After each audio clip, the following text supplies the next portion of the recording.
Good evening, everyone. Welcome to the December 2nd, 2024 meeting of the Southborough Historical Commission. I'll call the meeting to order at 7:01 p.m., noting that beside myself, present is Vice Chair Annie Pfaff and members Grant Farrington, Michelle Hoganson, and Kelly O'Brien. Dan Blanchard can't be with us tonight.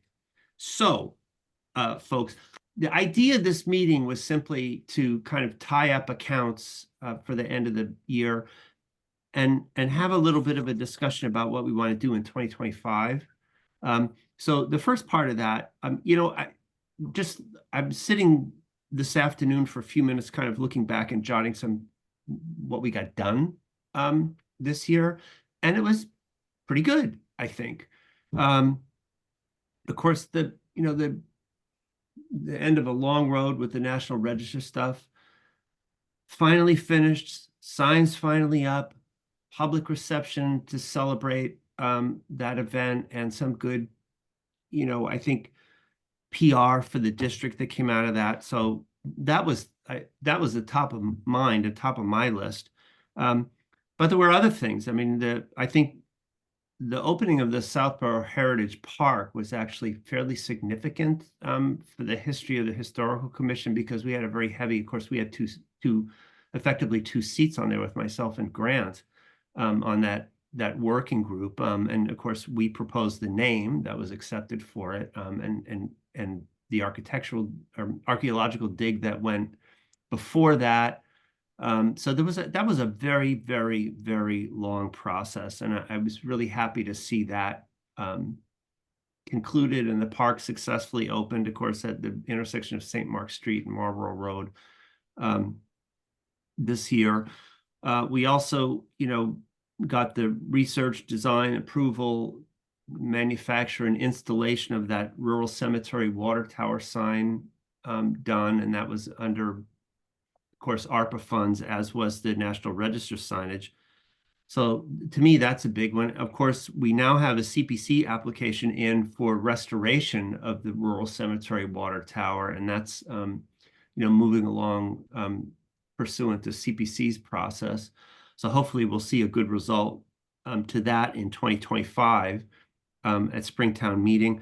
We are, of course, also the co-sponsor of the CPC application for the common fence restoration, which has involved a lot of sort of behind the scenes stuff, but nonetheless, I think, reflects well on the stuff that we've gotten done. And then, of course, the other big thing is the historic house sign program.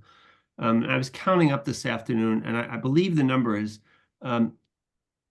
15 house signs went out in calendar 2024 as part of that. We had one that went out at the end of 23, and then 15 in 2024 with the, kind of rebooting of that program and under new terms, which, took a fair amount of work, and work with the vendor doing some refining on the finishing of the signs and stuff like that. And at this point, they're all out.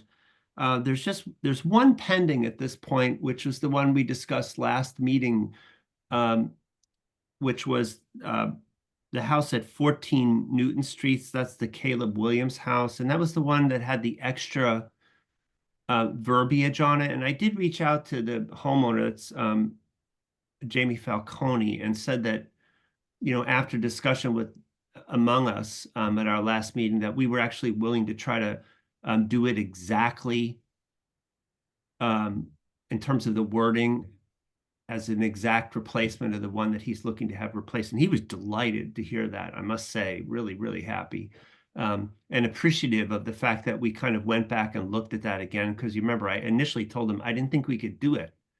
And I didn't think there would be the appetite on the commission to do it. So he really appreciated us giving it a second look, and he's supposed to get back to me I asked him to confirm the exact wording so we make sure we get it right before Annie does design and we send it off to Signorama. And I'm just waiting to hear back from him. If I don't, I'll reach out again shortly. So, and with that, of course, that ARPA thing was kind of a tangled web because it was the National Register signs, the water tower sign, and an additional $1,000 that went to seed the house sign program. And we spent in a timely way, which I think was appreciated by the finance people, all of it.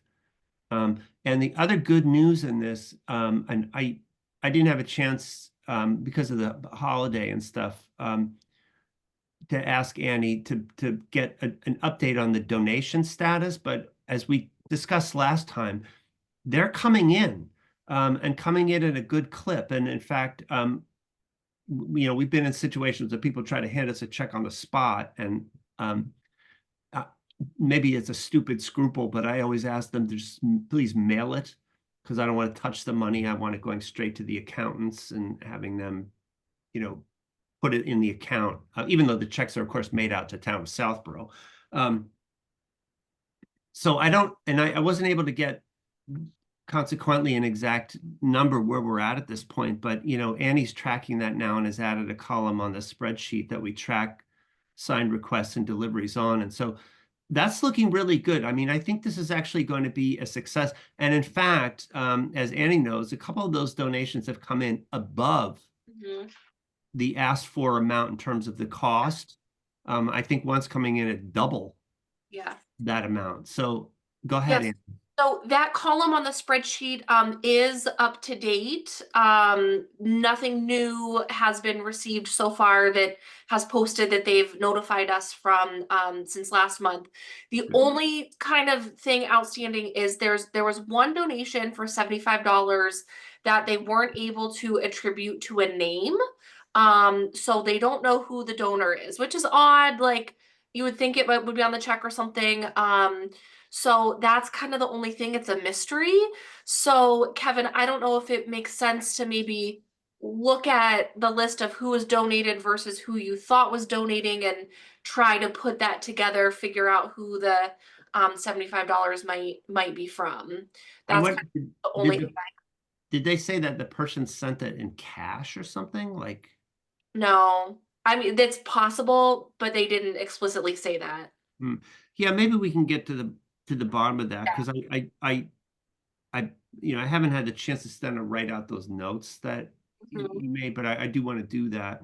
So, but I think the bottom line is, that's working. And of course, the goal is, to build up a little bit of a cushion. So because we skate on such a modest budget every year, which we need to discuss tonight, and I think we can under plans for the new year.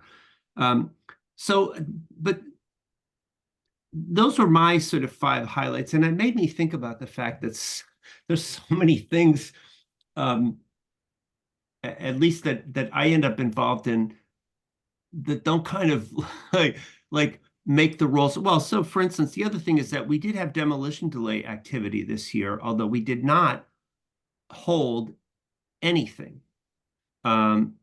We looked over several. We had one house that we had delayed in 2024 that was on East Main Street, that the delay expired and it was demolished, alas. But I believe that was 36 East Main. But and some of these ones don't, there's some I would say evaluation that's required on my part, whether or not we need to take it up as a commission. There've been 1 or 2 that fall, trying to determine if the building was actually subject to the demolition delay bylaw. There was a case on the east side of town, for instance, where there was a question about the vintage of the building, and it was determined, and I had to talk to the assessor's office about this, as well as the building commissioner, that building was not subject to the DDBL, and in fact had been moved across the street, and so on. So there's some of that stuff that goes on, but we were on the case on demolition delay bylaw, but didn't in a way, it's fortunate that we didn't have any case that involved, having to put a delay on with the fear that the house is going to be demolished. There were two losses this year, of course. One was 5 Corderville, the other one was 36 East Main. Those were really, especially the 5 Corderville one, in my view, because I voted to release 36 East Main, and was overruled by the rest of you. But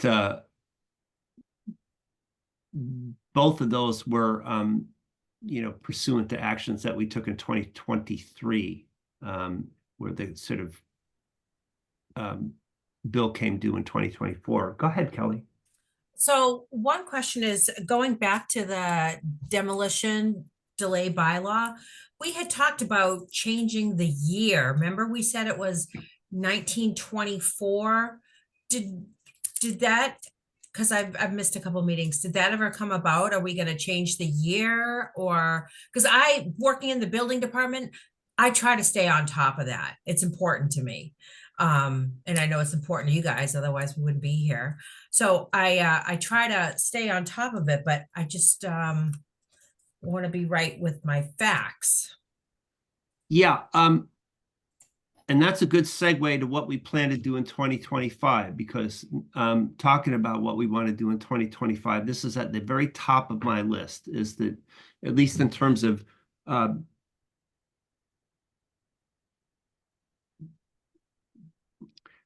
in a way, intangible goals.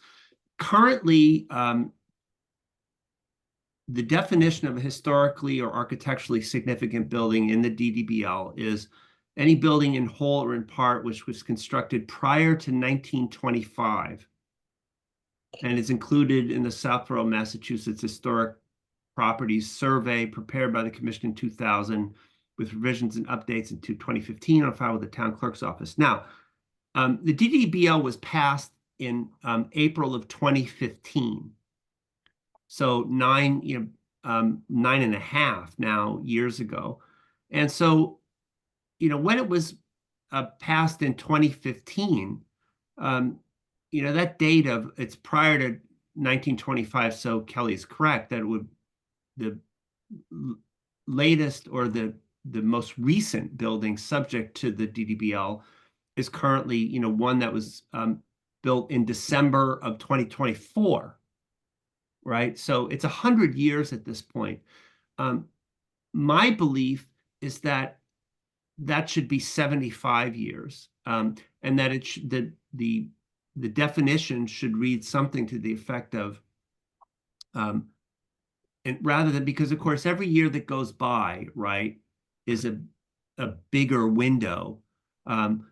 And, we've had this conversation before that houses built, let's for instance, in the 1930s, or 40s, already look, quite historic to most people's eyes. And as time goes on, they will seem even more so. But they're subject, and, one example, I believe, is the building that houses the Southborough House of Pizza currently, that, the old fire station downtown, because that was built in the 30s. And that would be one hell of a shock to most people if someone proposed to tear that building down, because it's really quite nice. But we wouldn't be able to do anything about it as things currently stand. And under the zoning code, the definition of a historic building is 75 years or older. So, again, I apologize that I should know this right off the top of my head, but just to make sure, under the pressure of being on camera, that I don't mess this up. That would put it to 1949. So in other words, we'd have almost another quarter century, or we would have a quarter century of buildings that would be eligible for protection, to the limited degree that is provided by the demolition delay bylaw, were we to simply bring the demolition delay bylaw in line with existing zoning code definitions. Does everyone follow? Does that make sense? So the bottom line is, this goes back to, and discussion of the demolition delay bylaw actually goes back to right when I came on the historical commission. It was only in 2021 that there was a case which I don't want to much bring up, but a sort of unfortunate misunderstanding, I think, on a demolition delay bylaw case on Main Street that resulted, and this was right after, it was right before that happened, right before I came on the commission. And then when I came on the commission, that fall, I came on in June or July, and then that fall we were sitting down with town council discussing the need, because at the time there was in place a series of guidelines that were separate from the demolition delay bylaw that I ultimately were felt not to be very helpful. And we had talked then, in other words, in the fall of 2021, about cleaning up the language in the demolition delay bylaw and re-examining certain provisions of it. And there are, I think, evolving best practices with this. I'd like to address, for instance, the issue of partial demolition a little bit more clearly. And we want a bylaw in what, I said, my position at the time in discussing with town council was that I didn't think everything, and this is, solid legal practice, that everything you're going to do under the demolition delay bylaw has to be fairly within the four corners of the bylaw. We shouldn't need any extra verbiage, and we don't. And we've operated without it since that was jettisoned in the fall of 2021. So, we've been able to now for, some 3 years to do our business, and I think to do it really effectively and in a kind of cordial way with, applicants and members of the community. And I think we've been pretty productive. And, we almost had a big win with 5 Corderville, that factors that were beyond our control that sort of snatched that one away. And I still hold out great hope for the Stone House. And if it were not for the DDBL, the Stone House on Main Street would be a smoking hole right now. It was really instrumental in bringing to the attention of course, Fay School owns that building, and bringing to the powers that be at Fay School, sort of focusing their attention on the value and the importance of that building to Southboro's history and to the history of the school. And I remain convinced that they're committed to saving it. And of course, they've stabilized the building for now and have painted it. And with the change of administration there, they're still kind of evaluating, I believe, a sort of master plan for the campus. But that building wouldn't be there right now if not for the DDBL. So we have some talking points, and my goal is to bring this, or my part of it, to a close, is to clean up the language, address more clearly, I think, the issue of partial demolition. We need to review best practices around the state, and there's some good seminars available from recorded by the Mass Historical Commission that we all need to review, and I want to start working on that after the first of the year. And the one significant change that I would be advocating for with you, and when we get to the floor of town meeting at some point, would be to bring the definition of a historically or architecturally significant building better in line with the town zoning code, which stipulates currently a building 75 years or older. I think those are the, again, the cleanup of the language, and address a partial demolition, and a change in the window. And of course, that would then be a sliding window, 75 years, that would continue to move, right? Every year that progresses. That makes much more sense than a law that is locked in amber at 1925. I don't know why it was done that way in the first place, except it was perhaps felt maybe more politically expedient to pass it. But I think we can make a very good argument for the 75-year window. That's all I got. Grant, go ahead.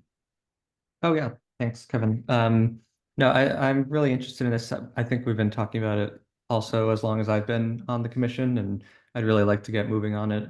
I'm not sure if we'd want to have a subcommittee or a working group or anything like that, but I'd be happy to actually be looking forward to serving on that if we go that route. But I did attend and also have the recording of the Jennifer Doherty, who's the Mass Historic Commission's local programs coordinator. She did a seminar, I think it was last year now, on demolition delay, like everything you need to know about them. And I've watched it twice now, actually. It's very informative. I think obviously for me, updating the date so that's I think making it in line with the zoning code is an easy sell. And I think that's, hey, we're just making it apply to all historic buildings, which is already defined as this. I think that's quite easy to do. There were a number of other aspects which I hadn't really thought of that I think are perhaps worth taking a look at, and they're covered in that seminar. A couple of them have to do with the length of the delay period. We have a 9-month delay, and in her presentation, she has interesting maps showing that, like, the number of communities that have demolition delay and what length of time that they actually do the delay for. And a number of others do 12-month delays, and now even 18-month. I think Hopkinton, if I'm not mistaken, has an 18th-month delay, and I think some might even do more, but I think 12 to 18 is now like the most common. So that might be something that we want to consider as well if we want to actually increase the amount of time. And then one other thing that I think might be worth looking into is, and I don't remember all the specifics about this, but some towns have started adding provisions that in order to actually go through with the demolition, you have to have some sort of plan for what is going to replace the building. So I guess plans approved by, I don't know the logistics of it, but get your permits in order, that kind of thing. And the reason for that is that a lot of towns had seen, let's just say a new owner buy a parcel, knock it down, think that they're going to put something there, and then realize, later on that that's not feasible and they can't build it or whatever, and then they end up with a vacant lot and a lost historic building. So that was another provision that some other towns had started adding, which I found interesting. But yeah, I'd really like to get going on it. I don't know if we're I think there would be time to do it for Springtown meeting, especially if we work on it in the next few months, is my thoughts. But maybe special if we're not there yet. But one thing is that Jen Doherty said that I think they have a model bylaw, Mass Historical Commission, so we should reach out and get that. As well as she's happy, it's her job to work with towns to do this. So I think we should reach out and contact her about best practices and maybe get a meeting or something like that going forward. I 100% agree. I agree with everything you said. Particularly, some, at least I think we should consider, because our demolition delay is, as you suggest, one of the least restrictive in terms of the waiting period out there now, and that it's worth, at the very minimum, a conversation about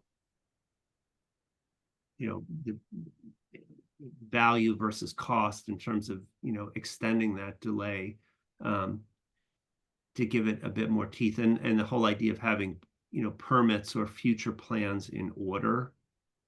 I think that would require certainly greater conversation. And this is part of what I think we would want to do. Is I'd like to have some conversation with the ZBA people on this and the planning board a little bit, you know, just to get some thoughts about how they see all that playing out, and with the building department certainly, and you know, whoever else might have a sort of stake in this, because I do see it as, you know,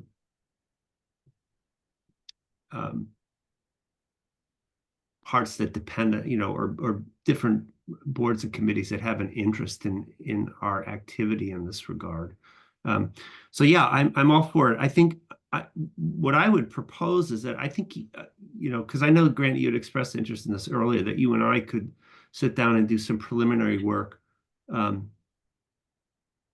between now, let's say in January or February, and then bring it to the rest of the commission for some early thoughts. My own feeling is that this is going to take a while, and I have to say that I just you know, I'm not saying this in a public forum, this is something that I've sort of slow walked, because my hope was that we would get a significant win, as it were, either in the form of the Stone House, or at a point I was thinking about 5 Corderville, that would make clear to the community, you know, what the value of this bylaw really is, and how it can actually work to save things that people really care about.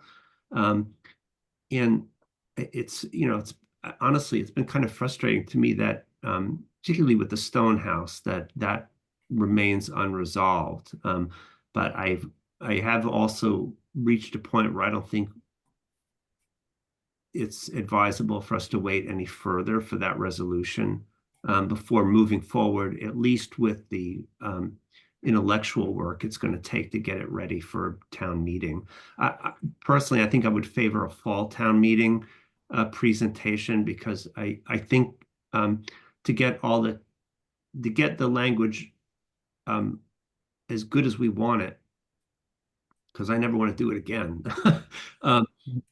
and to get all the constituencies on board, that I think it might take longer than we think. I've seen, I guess I've witnessed groups that bring stuff to town meeting prematurely end up getting clobbered. So, but we can certainly try, you know, Grant, for I mean, the good news is that we've operated, in my view, just fine with the way it is. But I do think it's in the interest of Southborough to, you know, the debate about the waiting time is one thing, but I don't think there's really much debate, frankly, about the need to have a moving window of 75 years versus a static one of anything 1924 or earlier. Just doesn't make sense. Kelly, go ahead. I was just gonna say, why don't we get this on the agenda so we can have a full-blown conversation about it starting New Year? Yeah, well, we will. I think, you know, again, I had this under what our goals are for 2025. So we can just leave it at this for now, and Grant and I can put our heads together and start working, and then come back to you all with some early thoughts. And I would, Grant, can you send out that recording? Because I think everybody should watch it. Yes. You know, we obviously, you know, have to make sure about open meeting stuff, but you know, you can. Yeah, it's like a Dropbox link, because it's like a MP4 file, and I think they have the slide deck in there, and I think that's it, but maybe a couple other things as well. So yeah, I can do that. That's great, because everybody can watch that and start thinking their own thoughts, and then we'll come back in on either January or February's meeting and start kicking these ideas around. So great. Now that was the first thing I had on my list. The second thing I had was, okay, now we've got Michelle, I believe, officially installed on Tricentennial, which is great. But prior to that, you know, we do have the 250th anniversary of the Revolution. You know, Southborough's Tricentennial, of course, comes up in 2027, right? The Yes. 250th of the revolution is 2026. You know, a scant, 13 months from now, kicking off. Believe it or not, it's gonna be. Isn't it gonna be 2025 in 28, 29 days? Unbelievable, So, and I had mentioned, several meetings ago that I was contacted by a member of Northborough's historical commission, that they had formed a kind of a subcommittee to deal with the 250th anniversary of the revolution concerns, and they had reached out and said, "What are you guys interested in working together? What are you going to do?"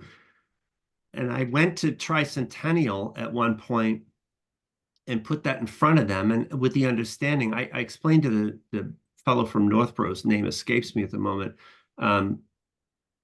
that in Southborough the focus was on the Tricentennial, and there really hadn't been much thought, quite frankly, to this 250th of the revolution. But I put it to the Tricentennial Committee to see how interested if they were interested in something that might ramp up interest toward the Tricentennial. And Michelle, I don't know if you've heard any of that, but I don't really think the Tricentennial Committee, and fairly so, was much interested, because they got their plates full with the Tricentennial. My thought about this was, for the 250th anniversary of the American Revolution, and to aid efforts of the Tricentennial Committee, which is doing a bang-up job, that we should be focused on the Revolutionary War veterans in the OBG. This is an ongoing story about, the Massar money that was going to come to put a plaque up there, and it sort of dried up, and looking into other avenues. Here's where we're at. Sally Waters has continued, who's been working for us, as you know, doing all this research, has sent me, at my request, an updated list, and she has continued to winnow the list and to refine it. And she's discovered all kinds of interesting things, like people who are mismarked or misattributed as veterans when it's actually their father or their son buried in the OBG, and they're actually, the veteran is actually buried in Vermont or someplace like that.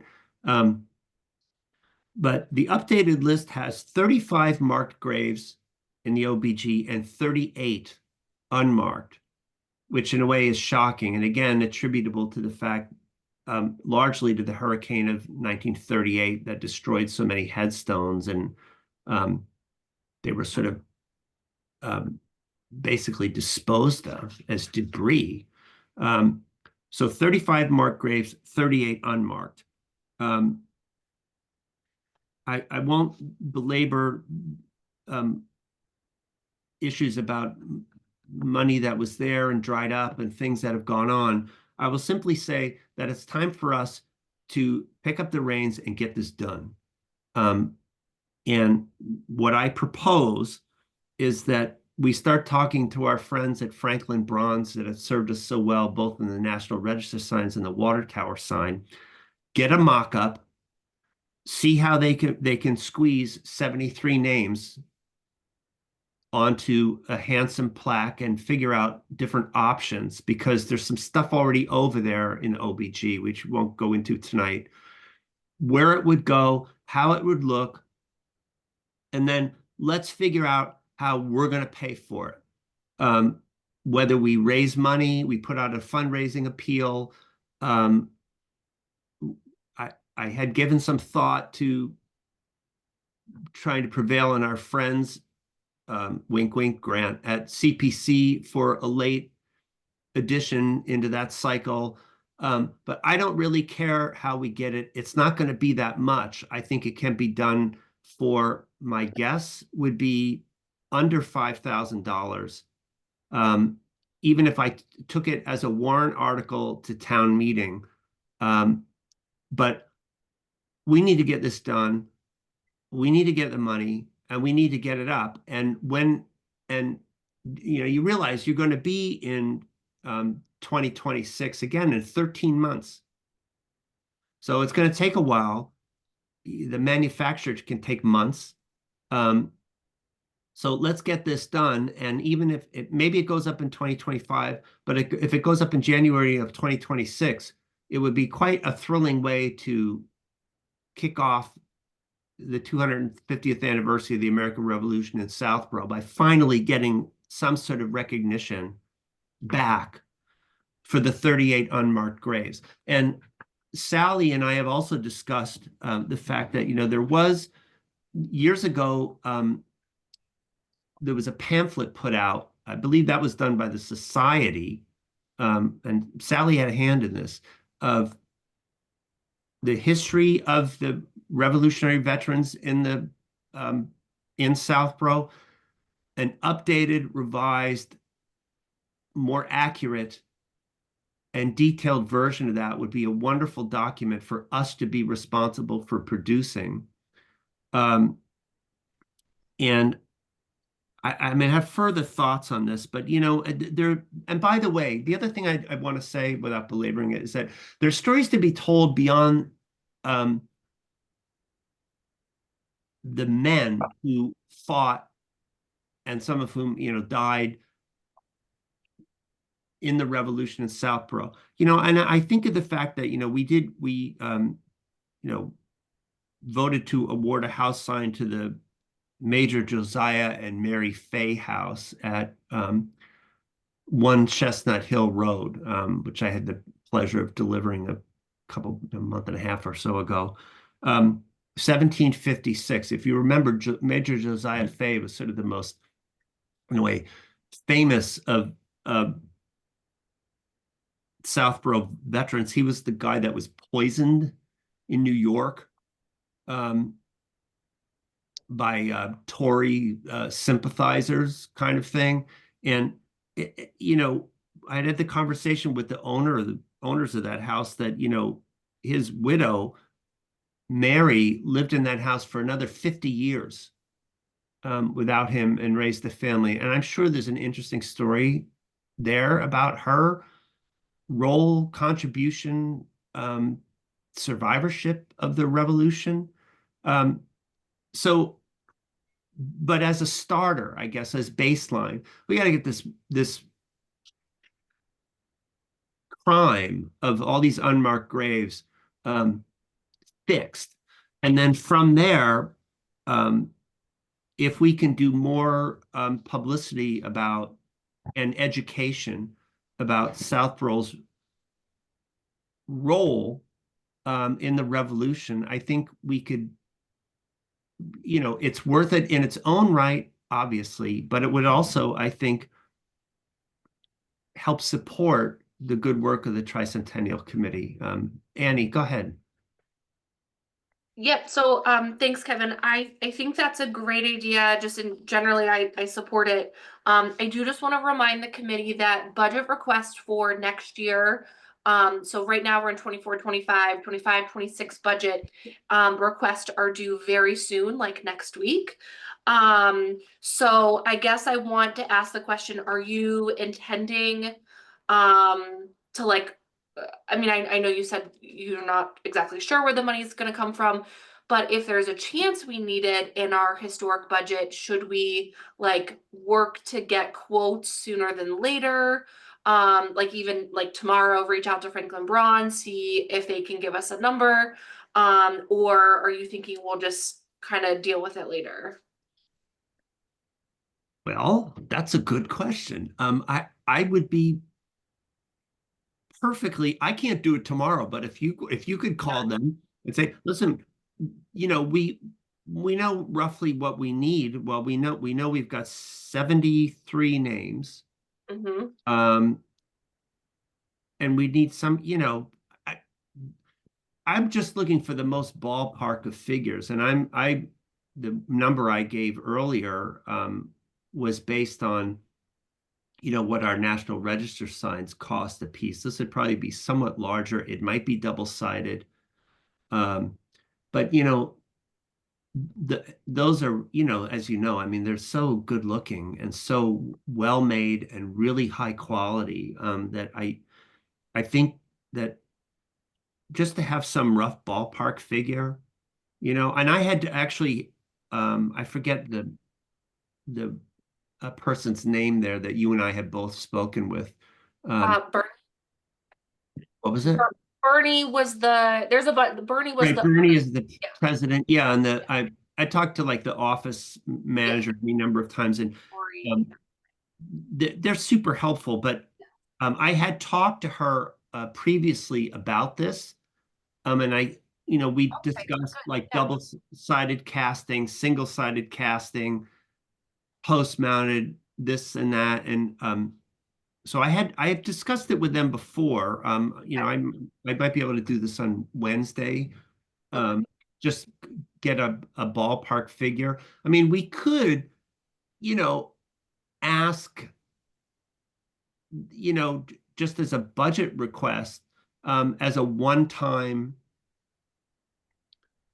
I would do it, and people can say no, and then, but it's such small potatoes in the grand scheme of things. Like, we ought to be able to get this done. I might be, so just on like where the money is coming from, I have two things. One is that for CPA, the committee CPC has been pretty firm in its deadline. Technically, so we adopted this handbook and we said, August 31st is when we want all the applications in by. We do allow for what we call emergency applications. We don't specify what that is. So theoretically that could happen, but this could fall into that. But I would say that, my take is that would be pretty unlikely. So in terms of CPC funding, you're looking at the next cycle, which wouldn't be until fiscal 2027 would be when you could use the funds, which is July 2026. So I just wanted to put that out there. Yeah. So you know what? Listen, I'll ask Ben or Freddie. If they say no, fine. And then the other thing is, while we're talking about signs and budgets, I know that we had, this might be a bit off topic, but just wanted to put it out there while we're getting quotes. The granite abutment sign over on Parkerville, I know that we'd had trouble, well, not us, but a previous historical commission had trouble mounting it, and we were looking into like whether or not we should do like a post or brackets or something. Would that be something that we could ask Franklin Bronze about, what like the cost to somehow mount that as Yes, well? on my list, because I want it out of my basement. And I want it on Parkerville where it belongs, Yeah, Grant, and thank you for, I actually is it on my list, this hit list? It's not, but now it is. Thanks for the reminder. So yeah, I can, I'll talk to them, Annie, on Wednesday. Okay, sure. And Great. just because I've had a conversation with them before about this. That makes sense. And I'll ask about that sign, the abutment sign, was going to need modification, to be able to be mounted. So Okay. Anyway, we'll get there. Go ahead, Michelle. Yeah, I was just going to say that I was available to do some running around and some phone calls tomorrow. But if you've already had the conversation, I'd be happy to do anything tomorrow, Kevin. I'm available. Okay, I will keep that in mind. Maybe starting from scratch though, I think. Right. Yeah. It's like I said, it like both Annie and I have chatted with those folks a number of times. And so they kind of, I've already been on the topic with them of this because I've been trying to figure it out. But anyway, I don't want to get into the weeds on this, but I will say just to everybody that, just so you know what my priorities are, DDBL and this Revolutionary War veterans OBG stuff is really top of mind. And one is sort of an intellectual exercise in terms of the DDBL. The other one is physical. Like, let's mark the damn thing and let's get it done finally. we've had a lot of frustration with that. And then I think, hopefully we can get Sally again next year under the tax, thing, to continue to work for us, because it's really been valuable work that she's doing. And I would certainly like to continue to, assuming she's available and willing to do it, which I think she might be, to continue to avail ourselves of her expertise. Go ahead, Michelle. Yeah, Kevin, I actually think it's a great prelude to the tricentennial. I think that it would be really very, to get people interested. I think, 250 years revolutionary with Southborough citizens being part of that. I think that it's a great way to start the celebration. Right. Yeah, and I So as I will said, bring that up again at our next meeting. please do, because and as I said to Tricentennial when I dropped in on them, I kind of dropped in on them one night, and Don Morris was nice enough to ask me to speak to the group. That the goal here would be not to distract them or to add stuff to their plate, but to sort of support, so I think we could do that. I think we've got the power to do it. So moving on, just really quickly, in 2025, there's this issue about this, and this is something I don't know how the role we're going to play in this. I mean, I'm having kind of conversations and trying to mediate the situation, I guess, with the DPW head, but the stone wall in the town center, this is the thing that goes around the community house and the house at 1 Corderville Road, is in desperate need of remediation. And Historical has had, prior to my arrival on the commission, has had a role in this. And so it sort of falls to me, and I think the Mr. Cundiff over at DPW has been appreciative of us trying to find a way to get that resolved. That wall, which functions as a retaining wall, a substantial portion of both properties, is seriously undermined and wasn't basically constructed correctly. And so to try to tie off the Main Street sidewalk road project, that is being looked at by the state and by DPW and by the affected parties. That would be the community house and the town, which owns that property at 1 Corderville, to try to get a good resolution of that sooner rather than later. So just stay tuned on that. We've had some preliminary discussions with select board members about our need, and Kelly knows about this, for storage for the Historical Commission. Again, the things that we have are fairly light at this point, but the goal would be to give people options when they have stuff that they want to donate. A good example has recently come into my possession. This was sent to the town clerk's office and turned over to me. And this is a absolutely fascinating volume of records of the Corderville Woolen Mill Company, the Corderville Mills, and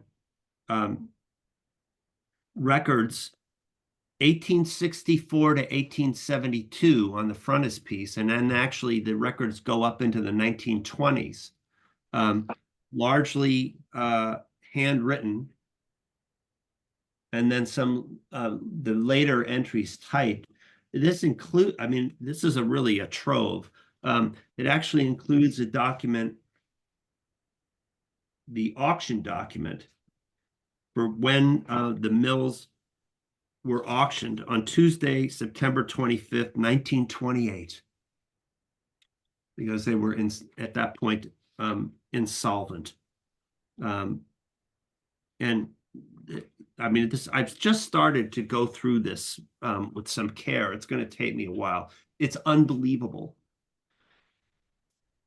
It cannot reside on one of my bookshelves for long. It needs to go to, you know, the correct place. And so that's something, again, that I want to discuss further with town officials.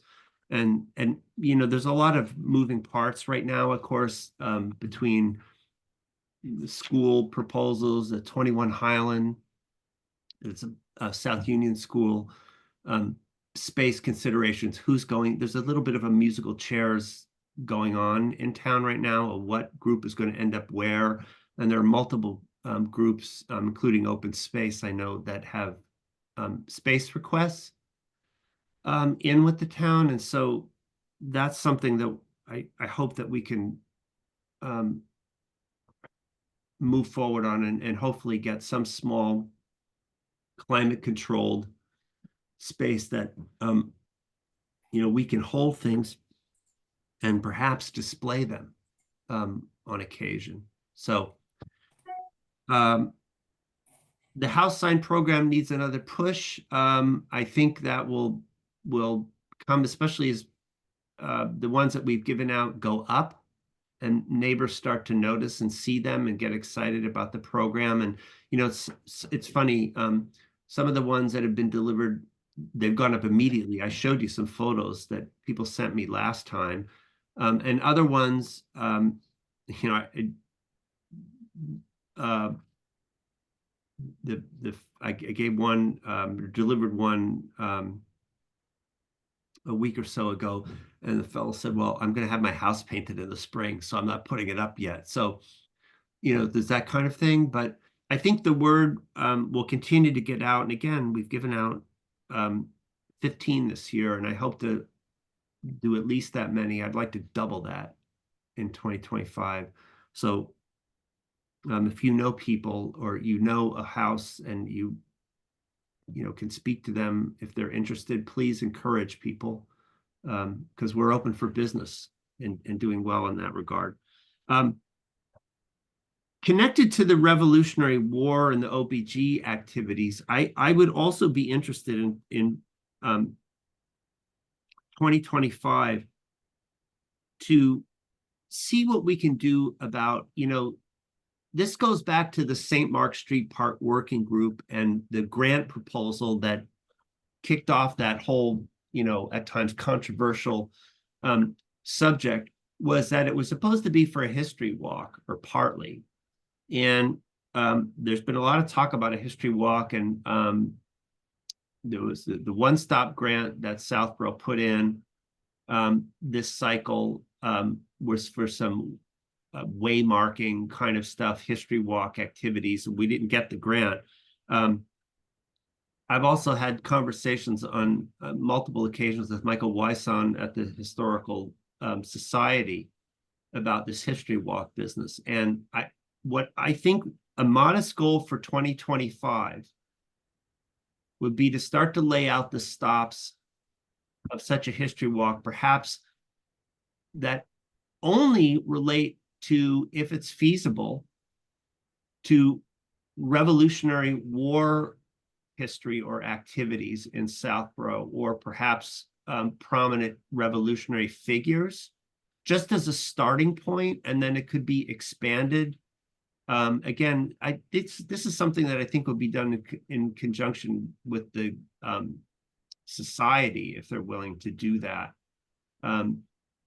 But I'd like to make some progress in that regard, so that, for instance, people that were interested, well, like I said, imagine a walk that began at 1 Chestnut Hill Road at the Major Josiah and Mary Fay House, and concluded either at the OBG or, you know, in the East Southborough Center or something like that, you know, and took you on stops and told you what was going on in 1775 and 76 in Southborough at the time, what structures were present, what structures were not. Most were not, of course, but you know, there's something interesting to be said there, I think, if we can figure that out. And that's something that we might also get help from Sally on.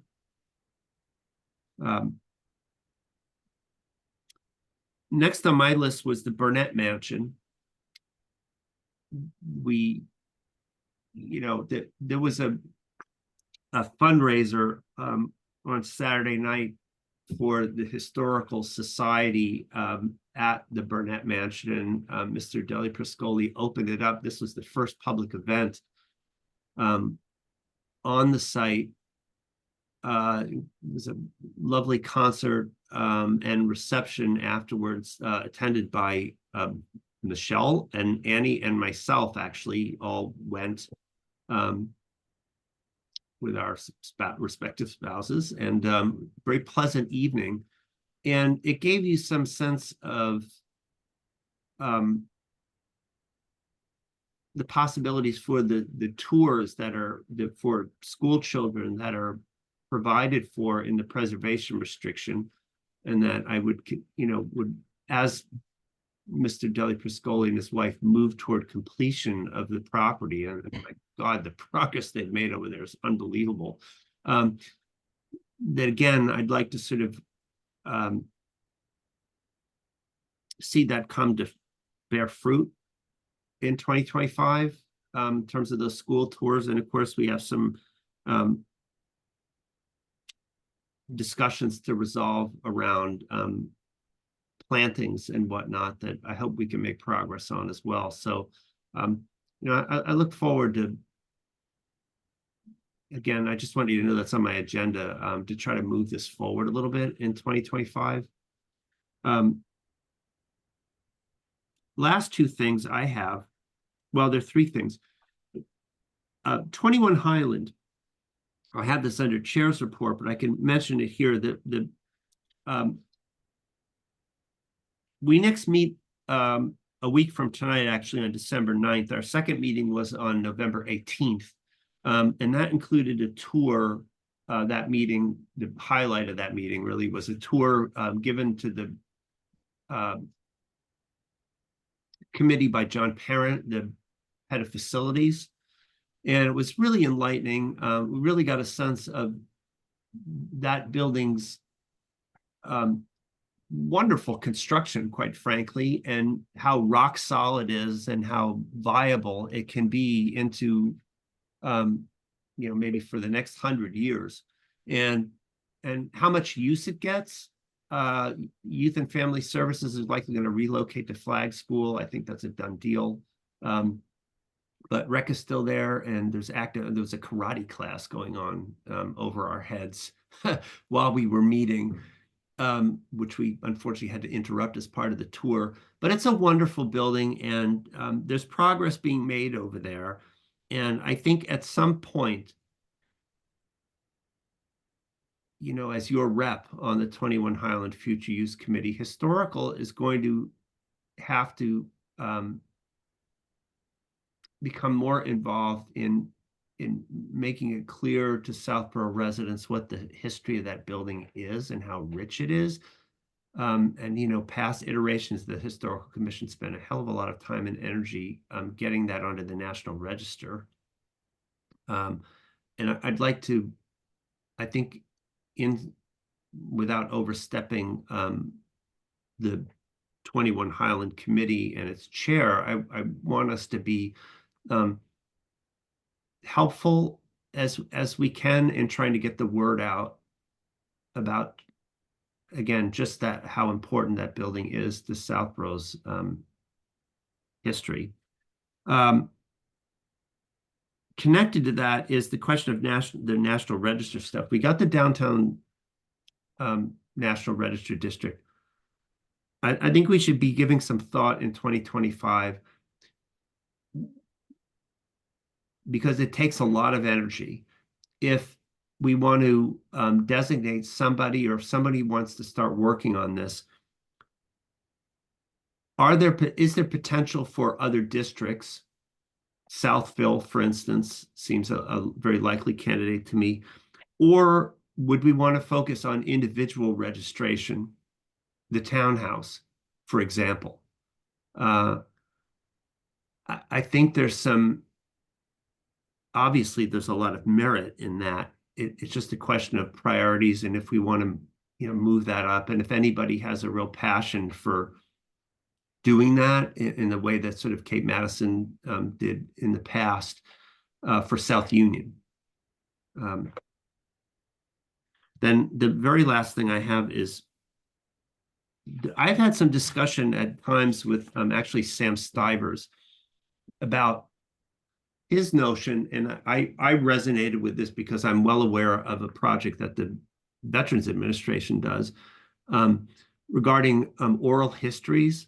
And Sam was interested in a kind of oral history project for Southborough, in which you would simply, go and videotape or audio record interviews. Some of the older residents of Southborough, while they're still with us, and get the stories they have to tell recorded. It's just getting people to talk about the way Southborough was. I mean, I've had some very interesting conversations. I mean, I had a very interesting conversation once with actually with Don Morris, and I'm not calling you old Don Morris by any stretch. But a very interesting conversation with him about his childhood growing up downtown and the extent of the shade canopy along Main Street. That was the amusing, poignant, touching thing he had to tell me about how he and his friends used to try to make their way down to the spa without leaving the cover of shade from the townhouse, or playing in the basement of the townhouse, and getting down to the Moros without ever going out into the sun. It's a great story, and it's those kinds of stories that would be interesting to get. And I don't know how we do that yet. Would you just take that under advisement and think about it? Because I think I'm not trying to stretch us too thin. I just gave you about 10 different things that I'm interested in. But again, top of mind for me are DDBL and the Revolutionary War stuff because it's timely. The rest of the stuff, some of it is slow, percolating kind of stuff. History Walk, Oral History Project, National Register District activity is going to come out of how much you guys want to put into it. The Burnett Mansion stuff is sort of, again, that's a slow rolling thing and continued conversation. So I don't know if anybody wants to add or say, I'm not interested in this, or I really like this one, or want to do this one, or what. Go ahead, Grant. Yeah, I think that's a great list, and thanks for both keeping track of what we've done. I think, by the way, that would be when you started the meeting talking about what we did this year, that will be useful for the annual report when we have to do that. I can't remember when that is, but it's probably coming up. And then also just kind of setting out some goals. A couple other things that I've been thinking about are, you mentioned physical storage, and I know I've mentioned setting up some sort of Dropbox or virtual storage or something like that. I just haven't had time. I've been doing for CPC, I put some documents on the website and stuff, so I've gotten to know Jay and Hassan a bit. So that's one thing that I'm happy to help with on either virtual storage or updating the website, or the kind of tech things. I know we talked about that a while ago. And then another idea that Can I just jump in? yeah. Stop you for a second? I would love to officially designate you as that person for and because there are some documents that I want to get on the website, and you can be the liaison to Jay and Hassan and get it done. Tell us what you're doing, and then we'll say go do it. And sure. Yeah. Do we need a vote for that, or I'm happy to do it. I don't think we need a vote, right? I don't think so. I'm just gonna. Okay. I'll get going on that then sometime. The other thing, which is I think a bit more, I don't know if it's far-fetched or not, but one thing I've noticed for me anyway is that, especially when I was first coming onto the commission, but just in general, and I think this kind of goes back with ties in with like lack of availability of documents and, ability to really understand some issues that have happened in the past, either with our records, with minutes, and, some of it's just not there. But I find myself going to my Southborough, the archives of my Southborough from articles from 10 years ago or something about some particular issue. And it's not just my Southborough, but, other local newspapers, and having kind of some random, article from 2011 that's explaining something that, is still relevant to today somehow. And, I know that, I don't know if what shape this would take, but almost sort of like archiving or making sure that, like, if my Southborough goes down for whatever reason, that, like, maybe coordinating with Beth Mello or something to see if we can PDF or something, old, articles to preserve some of that history, because I do think it's very useful, especially for, last 20 years history, where, there's not, there used to be like the Villager and other kind of actual newspapers, which are Metro West Daily News, that kind of thing. And now I think a lot of it is kind of more digital. So I think it's kind of all over the place, but that's just something I've been thinking about. Well, the Internet Archive does that. That's the Wayback Machine. I don't know if you read that. They had been under attack by hackers recently and offline for a while, and I think they're restored. But that's archive.org. And so some of that is done. The two people you might talk to if you want to follow up on that is maybe Beth herself, and Jim Haggerty, because a lot of his stuff has gone into the Internet Archive Wayback Machine. And see if I have no idea what the mechanism of that is. I just know that I personally use it quite a bit myself. So go ahead, Annie. Yeah, so I would just say, Grant, I think that's a great idea.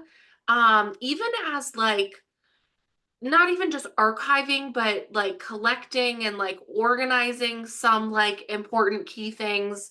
As I think it's especially important when it comes to onboarding new people. Like I've been on the commission for 4 years now, believe it or not, and I still feel like I'm catching up on like all the stuff that happened, prior to my time. And not that we're gonna have like a full database, but there's some relevant things, hopefully, we'll be onboarding, a new commissioner now that we have an opening with Jim's departure. But I think like a tool like that could be useful. So, I think it's more than just like archiving what's on my Southborough. I think it's maybe just kind of a 1-pager, 2-pager, 5-pager, whatever. Like these are the key things of the Historic Commission and some history on it or something like that. Is it a priority? I don't know. I feel like Kevin has just, talked about a really extensive list that, everything is really exciting that, I think Kevin's talked about. So it's like, do we have I don't want to say the manpower, the, person power, to get all these amazing things done? Maybe not. It seems a little ambitious to me.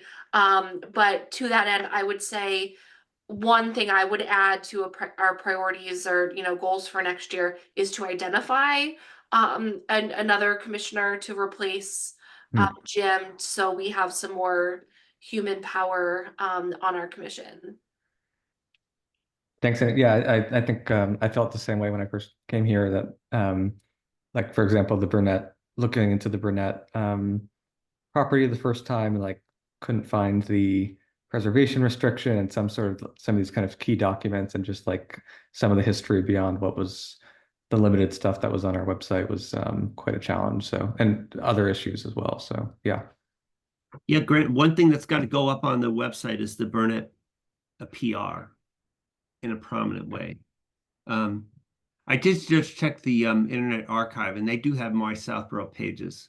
Okay, good to know.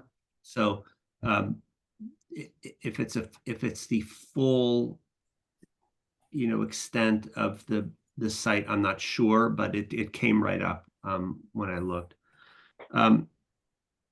So, all right, well, let me move on to, that would be this real quick. Chair's report. I did the first item already.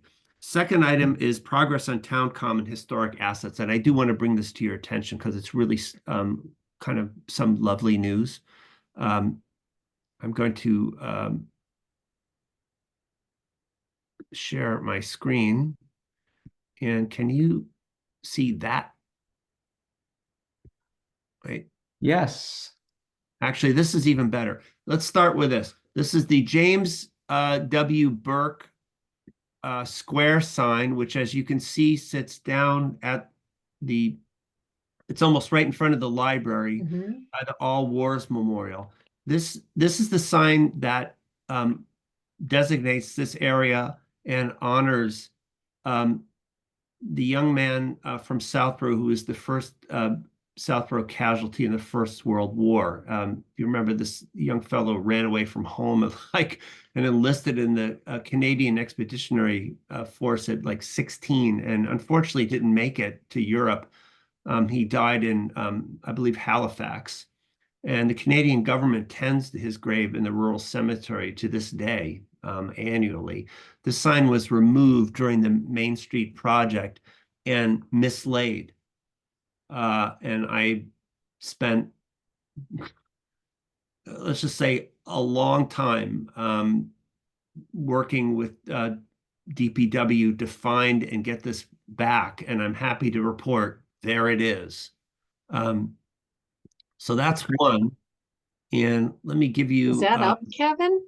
Yes, that's up. That's in place. I took that photo last week. That's Nice. amazing. I missed it. Yeah. And so now the other concern was, this is the Common Street sign that was basically, that's close to in front of the townhouse. And I took this picture in 2020, I believe, in the summer. And there was one at either end of Common Street. One on the west end where Common Street meets Main, and one on the east end down by the All Wars, down by that Burke sign, where Common Street meets Main. And this one, I think I've told this story before, was the reason I'm on the Historical Commission, because I found this down part of the Main Street project, laying in the snow and stepped on, and somebody broke it in half. And I was so upset by it.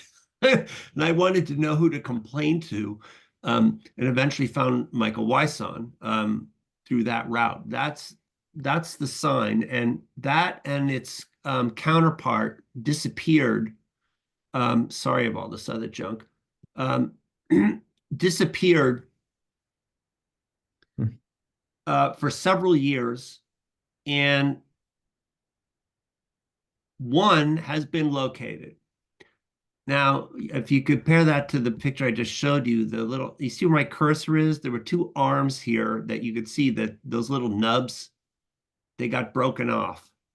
And I believe this is the one that was actually snapped, because it's been welded back together, repainted, and planted in the ground. The townhouse is, off to your left there.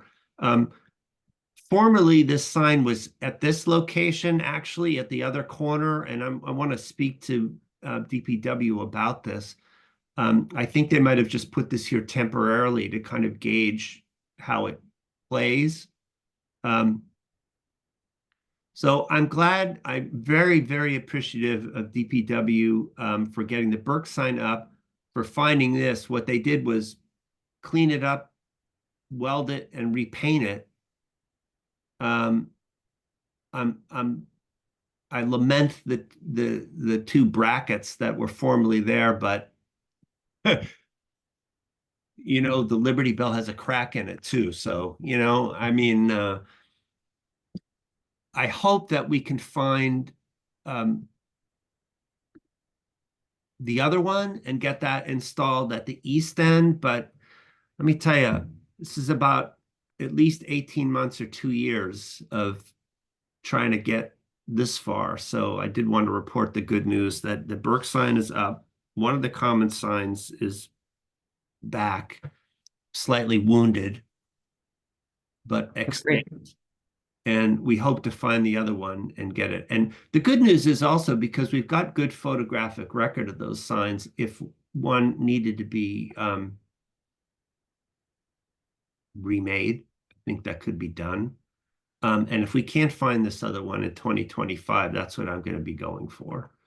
I think you can add that to the 2024 accomplishments. Yeah, Kevin. that's true. I mean, Yeah. that was all, it was me doing a lot of yak, squeaking in the background, but it's really our friends at DPW that got that done. And so I'm really happy, and I really, really thank them. The last thing was lots of ongoing conversation since the day I came on historical and before that about the OBG and historic assets in the rural cemetery. Next Monday, I'm scheduled to meet with Mr. Conda from DPW, Marguerite Landry, Sam Stivers, representing the sort of trust fund people that have the cemetery monies under their control. And Marguerite's also invited Sally Watt. Marguerite Landry organized this meeting to discuss how we're going to go forward in the OBG in particular, but also in the rural cemetery. And I'm happy that Marguerite has is advocating for the Historical Commission to have a clear role in that, in terms of reviewing tree conditions, headstone conditions, cemetery wall conditions. And the goal that we've agreed on is that we'd like to find a way to get it set up so that we can have a periodic review, and just a clean, we don't want to complicate things, but a sort of clean line of periodic review and maintenance so that everybody knows what everyone is doing, and so that the DPW, and if there's an outside contractor that needs to be hired for some of the tree clearing because it's a very sensitive area, how that's going to be done and who's doing what. And we may have some role in that in some of the lighter for instance, there are volunteer trees that grow up in front of the headstones. And those need to be removed. It's a simple job, but what I have asked for is a clear line of authority, so that if somebody sees me hacking at a Norway maple in the OBG, they don't call the police on me, or I can explain who I am and what I'm doing and why I'm doing it, kind of thing. So that'll be a helpful conversation to have again next week, and I'll let you know what the upshot is. So Grant, anything from CPC? We're on to members' reports. Not too much. We're going to be meeting next week. We had a meeting a few weeks ago now to kind of go over our budget. Also, Al Hamilton, who has a housing request, a request for housing funds, came and gave his presentation. He wasn't, just due to a scheduling mix-up, he wasn't able to attend the first couple meetings that we had, so that was nice. And yeah, just kind of going through the budget, expected funds, that kind of thing. So no real progress on vetting the applications made in the last since our last meeting. Yeah. Great, thank you. Well, keep us posted. And Michelle, no pressure. I know you just got on 2 weeks. I actually attended my first meeting without actually being a member yet because I hadn't been sworn in. And I was quite surprised to see the progress that they've made already, and very enthusiastic. And they're trying to get subcommittees because they want to have 12 major events. So one per month for the year of 2027. And so they want to get people to be volunteering for subcommittees as well. And one of the big things right now is actually funding this. So they have a committee that are, for the bricks, the sale of the bricks. And I don't know what else. I think the meeting is this week, but that's just a special committee just to get funds, because the goal is to actually make this free or at least affordable to the families in Southborough. It's pretty exciting. Fantastic. Well, Godspeed, Yeah. It'd be a lot of work. There's a lot of very energetic people on the committee, so Yeah. I think Good. the work is Good. cut out. Yeah, save some bandwidth for us, because we got, as you can see, we have a heavy schedule, I hope, in 2025. Thank you. Meeting minutes, I think we're going to table this because Grant wasn't ready, right? Can you post draft minutes? Yes. Still and- not ready, but yeah, when I get them, I'll do that. Yeah, so in January, we'll have to approve both November and December, and we'll post, and Grant will maybe well, you don't need to post December draft, but definitely November we need to get up. There's no other business that I have. Public comment, I can't imagine there is any because there's nobody here. Mhm. So that would bring us to someone making a motion to adjourn. So moved. I'll second the motion. Thank you. Made by Annie, seconded by Grant. The motion is to adjourn. Roll call vote. Miller is aye. Annie? Yes. Grant? Yes. Michelle? Yes. Kelly? Yes. And the dog is checked out in the Oh. background, so I think Oh, that yeah. means, I think that means we are officially adjourned. Thank you, everybody. Great. Thanks, everyone. Bye. This might And be happy- our quickest meeting ever. Good I job. think so Yes. too. And still 23 minutes longer than I intended, so my apologies. But nonetheless, it's an old dog teaching new tricks. Happy holidays, everybody. You as well. Yeah, And, same to you. Happy New Year. And one thing can I say one last thing is that even though we're officially adjourned, is that I would like to figure out some way for us to meet occasionally in person Mhm. going forward, because I just think it's a nice thing. I mean, as much as I like to see you on camera, occasionally I know I run into all of you, but it would be nice for us all to be in the same room, I think, and I'll try to see if we can work on that. Oh shit. Sorry. I forgot to schedule the next meeting. What do I do? We're logged out. We're adjourned. I think it's okay to. I Oh, thought we scheduled we scheduled a December meeting. That's today. Can we- I think it's okay. I mean, I've seen other committees adjourn and then also do a bit afterwards. Right, I'm we're not sure still exactly, recording. but Well, Yeah. Can we unadjourn? Can we unadjourn? make a motion to continue the meeting to address scheduling the next meeting date. Second. There you go. Thank you.